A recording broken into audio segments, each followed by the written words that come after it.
तो क्या हालचाल, दुआ सलाम, स्वागत है आप सभी का फिर से एनीमे बातचीत चैनल पर, जहां पर ऑब्वियसली मैं अपने एनीमे को देखने के बाद एक्सपीरियंस शेयर करता हूं। इसलिए स्पॉइलर से बचकर पहले ही बोल दूं तो बात ठीक रहेगी, क्योंकि यहां पर मैं बात अभी थोड़ी देर पहले ही आपको बताई कि एनीमे की करता हूं, जिन्हें देख करके मेरा पर्सनल एक्सपीरियंस कैसा रहता है और वो शो मुझे कितना ज्यादा हिट करता है, ताकि ठीक मेरी तरह वो नई ऑडियंस जो एनीमे की कम्युनिटी से खुद को कनेक्ट करने की कोशिश कर रही है वैसा बिल्कुल भी ना करे। क्योंकि भाई बिल्कुल सीधी और साफ बात कहूंगा कि एनीमे के उन 40s के अगर चक्कर में पड़े हुए तो जिंदगी बर्बाद हो जाएगी। वो लोग कभी आपको एक्सेप्ट नहीं करेंगे, क्योंकि उनका जो ज्ञान की जो गंगा है वो 24 घंटे बहती रहती है। इसलिए उनसे खुद को दूर रखकर बस कंटेंट देखो, जिनसे अगर आप काफी ज्यादा प्यार करते हो तो यहाँ पर आपका स्वागत है, जहाँ पर मैं आपको उसी का एहसास दिलाऊंगा कि अगर आपको ये कंटेंट देखना है तो क्यों देखना, और अगर कंटेंट बुरा होगा तो उस पर भी वीडियो बनती है इस चैनल पर, क्योंकि सभी को तोड़ा जाता है। लेकिन आज यहाँ पर तोड़ने फोड़ने की नहीं बल्कि प्यार फैलाने वाली बात की जाएगी, क्योंकि आज मैंने एनीमे ही वैसा देखा है जो मेरे दिल को सीधा इधर चीर कर निकल गया है। बाकी टाइटल के अकॉर्डिंग अगर बात करूँ तो हाँ, मैं बात करने वाला हूँ मॉब साइको 100 की,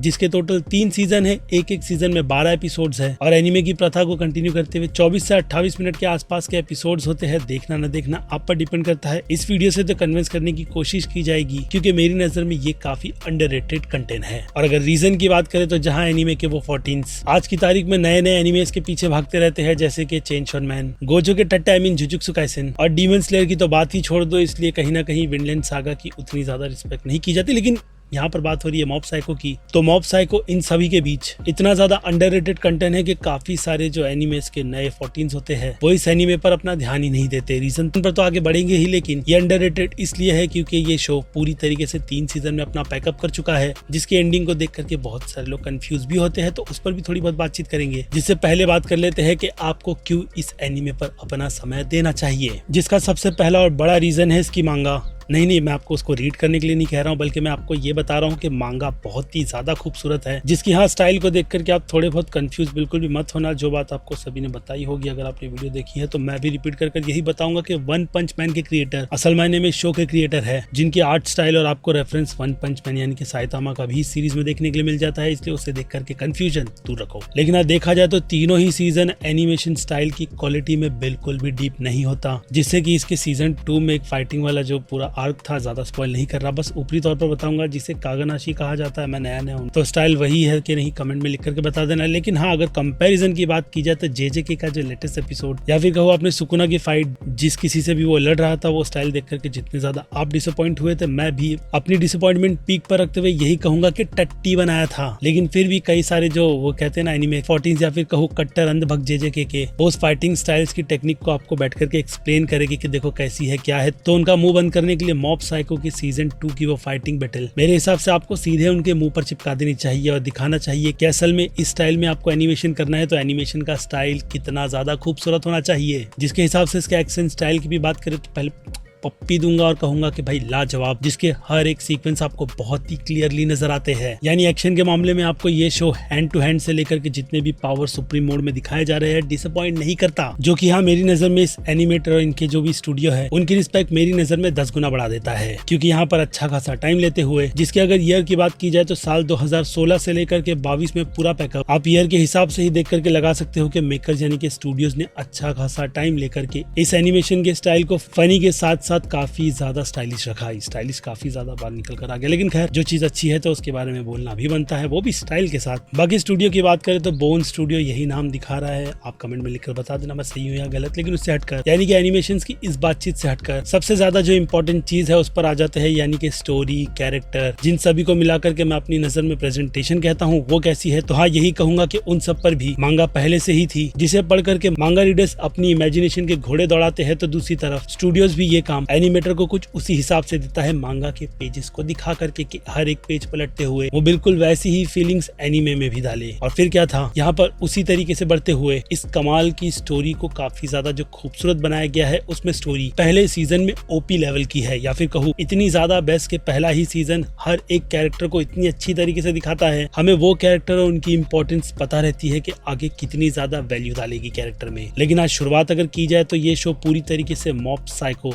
ऐसी जो दुनिया है, अगर उसकी कहानी की बात करें जो मैं पूरी तरीके से करना भूल गया था, तो हाँ, टाइटल से ही ये शो अपनी कहानी को बिल्कुल ही स्ट्रेट फॉरवर्ड रखते हुए ये बताता है कि इस दुनिया में टेलीपैथिक, साइकिक पावर्स ये सब कुछ एग्जिस्ट करती है, जिसकी मदद से वो लोग पूरी की पूरी दुनिया जला देंगे वाला हिसाब रखते हैं। लेकिन इन सब में जो सुप्रीम है उसे आप मॉब या तो फिर शिगियोन कागेयामा भी कह सकते हो। नाम गलत है तो उसके लिए सॉरी नहीं बोलूंगा। लेकिन आगे बढ़ते हुए ये बता दूं कि यही कैरेक्टर इस पूरे शो की असल जान है, क्योंकि इसी पर फोकस करते हुए ये जो शो अपनी शुरुआत करता है वो यही बताता है कि इतनी ज्यादा पावर कैरी करने के बाद ये बच्चा, वो कहते हैं ना कि जरा भी अकड़ में नहीं रहता, क्योंकि इस दुनिया में जिनके पास भी ऐसी पावर्स है वो खुद को भगवान समझते हैं और उन सब के पास अकड़ तो ऐसे लेवल की है कि मानो वो अपने सामने किसी दूसरे और को खड़ा भी नहीं रखते। क्योंकि ऑब्वियसली जब ऐसी कोई पावर्स किसी के भी पास आ जाए तो उनकी अकड़ आसमान पर रहती है। लेकिन बात की जाए सीरीज के लीड मॉब के कैरेक्टर की, तो जैसे मैंने आपको बताया कि वो अपनी लाइफ में इतनी ज्यादा पावर्स होल्ड करने के बाद भी इंसानों को सबसे पहले तो तकलीफ नहीं देता, क्योंकि उसके गुरु ने उसे ये बात सिखाई थी। कौन है गुरु देख लेना, पता चल जाएगा, जिस पर आगे बात करेंगे। लेकिन खैर, ये कैरेक्टर इस मोटिव के साथ जितने भी इस दुनिया में डीमंस, स्पिरिट्स, ये जो कुछ भी एग्जिस्ट करती है जो दुनिया को यानी कि इंसानों तक को हार्म करेगी उसे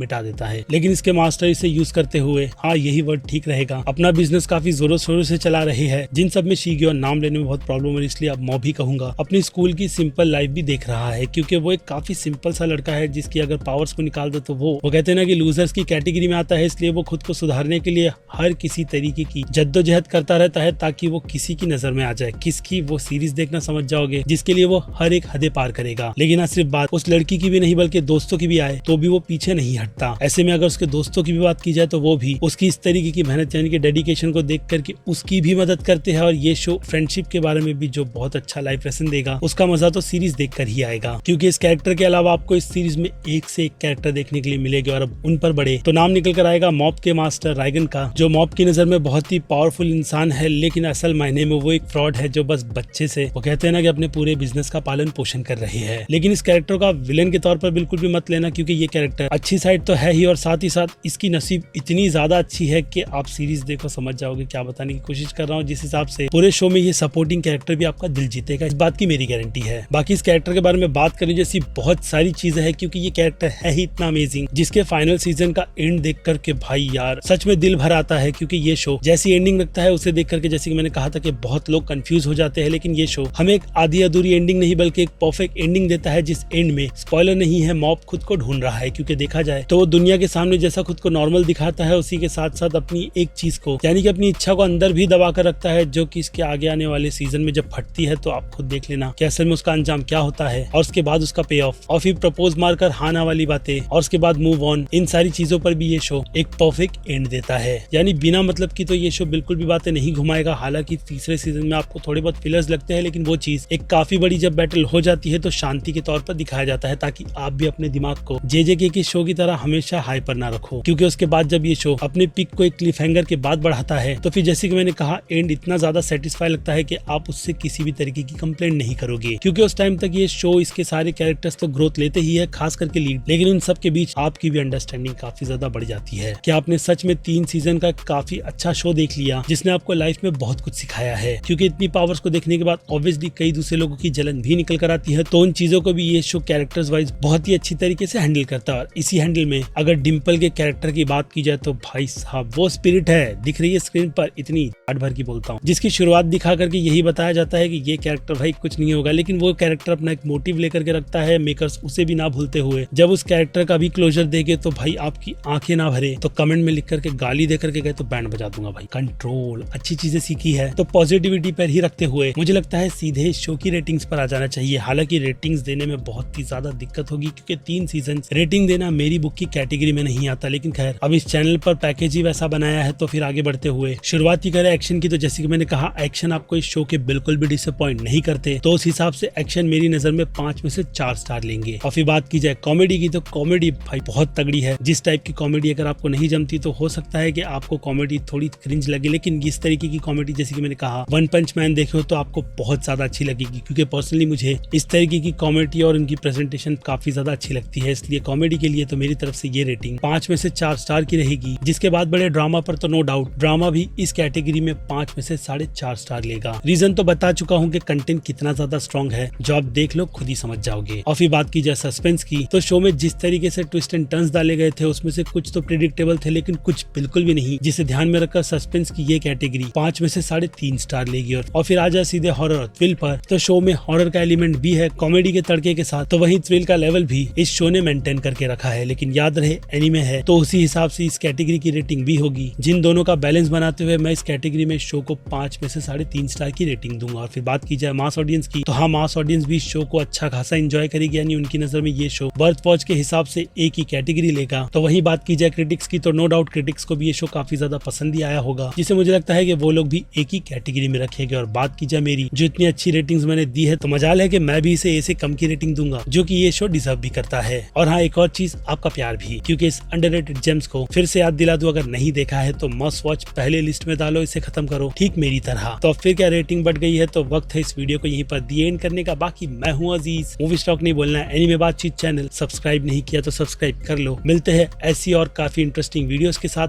till then bye. Let's start. तो क्या हाल चाल, स्वागत है आप। तो जैसे कि अगर आप इन चीजों को देखोगे तो समझ में आ जाता है कि आप